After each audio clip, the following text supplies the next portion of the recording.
Transylvanian Moonrise, a secret initiation in the mysterious land of the gods. Radu Sinamar and Peter Moon. Foreword, by Radu Sinamar. If the amazing events I was involved in during the past 2 years had been limited to the extraordinary discovery from the Busigi Mountains, which I presented in my previous book, Transylvanian Sunrise, maybe I would not have had any good reasons to write a new book. Not even the great expedition, led by Cesar through the enormous enigmatic underground tunnel starting from the projection room, would have had a strong enough impulse upon me to write about its main aspects. There are 2 reasons why.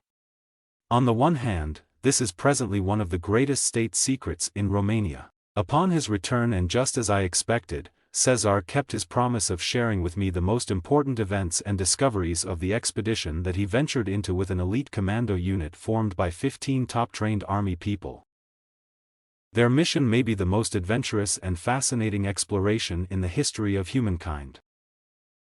Although I do not know every detail of it, I can say that I have a pertinent general perspective of its amazing realities which I learned from Cesar when I met with him at the end of October 2004, a year after he started the expedition. The political climate was quite hot then, as we were in that critical time just before the elections. As far as I understood, Cesar's report lasted for 5 days and he was audited by a special Romanian-American commission. It is even plausible that certain political factors were radically influenced by the new discoveries and evidence that was brought up. I have heard that the members of the auditing committee were so troubled by the data and evidence presented that they were unable to make any decision for several hours or to correctly transmit the information to the top echelon of the state. Their entire system of values was completely turned on its head and there were no other arguments left to support their old beliefs. Maybe that is why it was concluded that a radical transformation of the occult system and influences within the country was necessary. It is amazing how the chain of events starting with the great discovery in the Busigi Mountains and continuing with the major expedition along the underground tunnels has changed almost for good the way of thinking as well as the destiny of certain people. I count myself among these as I had to rapidly adapt to significant changes in my own existence. These transformations mainly involved my inner being, the occult universe in which I have been gradually initiated by Cesar, plus the fact that I am now convinced of certain astounding aspects of the physical and subtle processes of life has encouraged me to spend time studying books and papers on the subject with great interest, thus increasing my knowledge of these aspects which are most often completely ignored by the majority of people. I have noticed, however, that it is incredibly difficult to depict in a credible way certain situations and events which are on the borderline of the absurd to an ordinary mentality. This is the other reason why I am not going to describe the great expedition. Besides the fact that Cesar does not agree with me writing about it, I also think that it is highly unlikely that the account of the unusual trip will have a real impact in the consciousness of most people. Of course, this might only be a transient situation as the way events play themselves out at a global level, especially now in this critical period of mankind's history, are unpredictable and often shocking. This can cause a once played down event to be reconsidered at its real value later on. With close analysis, we can see that all that happens in this world follows a guided path whose shining light is already seen by certain human beings who are capable of recognizing it among many other possibilities. We can then expect a rapid and astonishing transformation in people's consciousness, and only then will the elements of the great expedition which started in the Busigi Mountains be appreciated and understood at their just value. This is the situation with regard to the great masses of people. Cesar personally informed me that there are already a few groups aiming to build a sort of informational and even practical database in order to ease the assimilation of the great expedition's revelations for the rest of humanity. At the same time, he informed me that there also are groups interested in taking control over any decisions made at the highest level of national security with regards to the Busigi discovery. Cesar did not see Signore Massini again, but he found out that he and 2 other brains of the world's Masonic elite had more than once been in contact and led significant talks with certain political figures in Romania and, more importantly, in the United States. In one of my chats with Cesar, after an absence of longer than a year, he told me that both he and General Obadiah had felt pressured in regards to this. From this point of view, despite the positive effects of the great discovery and of the expedition, it seems like the battle between good and evil intensified even more. The plot is much more complex and contains ultra-secret elements which, although I know about it from my conversation with Caesar, I am not allowed to reveal now. But I am sure that there will be a time of great revelations, and as some signs already show, this is not too far away. Sometimes, in order to allow for a harmonious and coherent development of events, it is important that we do not force things, even if it is possible to do so and the intention is apparently profoundly beneficial. After all, the reality we all live in at a microcosmic level is only the reflection of the universal laws acting on a macrocosmic level. The variations and transformations that happen in our world need to be given a profound meaning and be used wisely in order to avoid any distortions or disturbances of the rhythm. The present situation of the Romanian people and of the entirety of mankind is like that of a cancer sufferer. The disease is serious, but it can be cured. It is not a simple cold that can be treated immediately. For a cancer patient, avoiding metastasis requires precise and intelligent action. For example, if in his great desire of being cured, the sufferer finds out about a miraculous treatment and applies it immediately, without any discernment, then it is very likely that his body will not cope as it is not ready yet for the influx of healing energy. Hence, he first needs a few preliminary stages of purification and only then can he have the actual treatment that will cure him. In the same way, the consciousness of the masses, riddled with the complex vices and hardships of modern society, is not always at the necessary level to assimilate correctly certain information and knowledge that could even cause a closing down of its receptivity or a recoil. This is exactly why it is better to wait for the right moment before revealing the shocking truths that Caesar shared with me, especially as they concern our own country as well as humanity as a whole. In other words, this is an issue with a global impact and ample force to penetrate the consciousness of the masses if they are ready to receive it. On an individual level, the situation is much simpler. When the events we participate in take a spectacular turn, we instinctively feel that destiny is making us ready for something. We find ourselves, almost uncontrollably, in such circumstances that we are practically forced to adapt as we go to the new path of things, having at the same time a lively interest and intense aspiration in knowing more and acting more efficiently.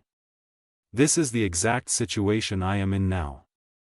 I only partly know the subtle forces involved and their hidden reasons, but I feel very strongly that they guide me step by step towards a very well-defined moment in the future.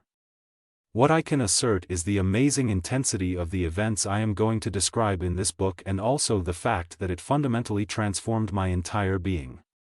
I am very tempted to believe that my meetings and talks with Caesar, the initiatory explanations he offered, even my being present at the place of the great discovery in the Busigi Mountains, together with learning about the main aspects of the expedition led by him were only a sort of waiting room, an absolutely necessary preparation for what I was about to experience afterwards. The facts are well correlated and I intuit that every action is integrated into a larger causal ensemble that is heading towards a certain aim with the precision of a timer. What I have been faced with exceeds by far even the illusion we live during a dream. I must confess that through all of these events, happening in a period of approximately 2 weeks, a state of complete amazement was permanently present. I can even say that it was the engine behind a fundamental transformation of my being, the profoundly spiritual nature of which makes it even harder to describe in precise and eloquent terms. I am aware that what follows might raise a big question mark for some readers and maybe they will even consider it as a fantasy. What can I say in such a situation but that each of us feels and considers as is told by his heart and soul? As far as I am concerned, I feel free and purified of the fog of many aspects and realities that I not only never understood but did not even have a clue even existed. I feel and live intensely every moment of my life and I intuit a much more profound meaning to my existence. Before any of you who are reading this book could doubt its authenticity, I myself have been faced with the impulse of doubt and amazement that often made me wonder if I am dreaming or it is all happening for real. Beyond these mental shocks that I am sure the reader will also experience, I was helped in discerning reality from fantasy and truth from illusion. Even more, I was guided in such a way that these revelations became profound beliefs within my consciousness and the basis of it all. What sustained this essential process was an ample energetic transformation that happened within my being. I could liken this miracle to the situation of a man who fasted for several days, eating nothing and drinking only water. Metaphorically speaking, this is the normal state of ordinary humans who live their lives in an almost larvae-like condition without even suspecting the immense potential capacities that can be accessed instantly if so desired. Of course, at the end of his fast, the man is weak and feeble. Even so, keeping this analogy, he is not aware of the situation he is in, believing that to be his normal state.